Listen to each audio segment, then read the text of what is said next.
Hello ladies and gentlemen, and welcome back to more coverage here on AceGamesTV of the Warlords of Draenor Alpha. Now you may be wondering to yourself, why am I at the Shrine of the Two Moons and heading towards the Seat of Knowledge where Lord Walker Cho is, in the Mists of Pandaria content?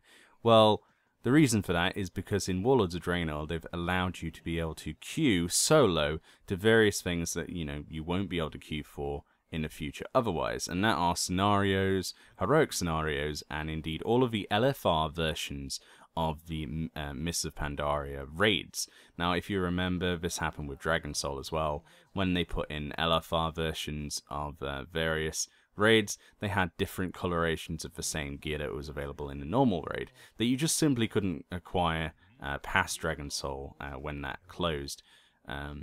Just at all. You can still queue for them on Twinks, for example, but you can't actually get them. Now, those three vendors will allow you to get the Mists of Pandaria queue stuff for all of that stuff, and you can do it solo. Now, unfortunately, I would demonstrate some actual killing of mobs, but unfortunately, they haven't scaled it, so you can do it solo at the moment, so they still have the same health values and damage values. If you go here, down, and right next to the Dragon Soul raid, there's actually both points of a Fall of Deathwing, and in the first part, the Siege of Wormcrest Temple.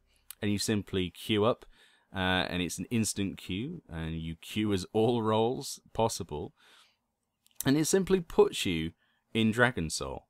Like, you will be able to solo Dragon Soul, or go with a couple of friends, and do LFR versions of Dragon Soul bosses, and of course the MoP bosses from MoP raids as well. So this is a really cool feature that people have wanted. They wanted a way of acquiring the different colorations. There are some cool weapons and definitely some cool shields. In fact, I remember there's a shield off of War Master, what's his name? I can't even remember, it's been that long now. Off the boat boss. He drops a really cool shield that I would like the different color version of. So this means that you'll be able to come and do even more content alone if you miss Dragon Soul, or if you if you miss Dragon Soul, or if you miss Mists of Pandaria, you were playing another game and you missed out, but you still want to check out what all the fuss was about, you can come back and check that out. So hopefully this feature will get a lot of people interested in World of Warcraft, but weren't otherwise, and want to relive the glory days. So hopefully they do more stuff like this in the future. So from me, Meoni, this is another feature covered in Warlords of Draenor Alpha, and I'll see you next time on AceGamesTV for more.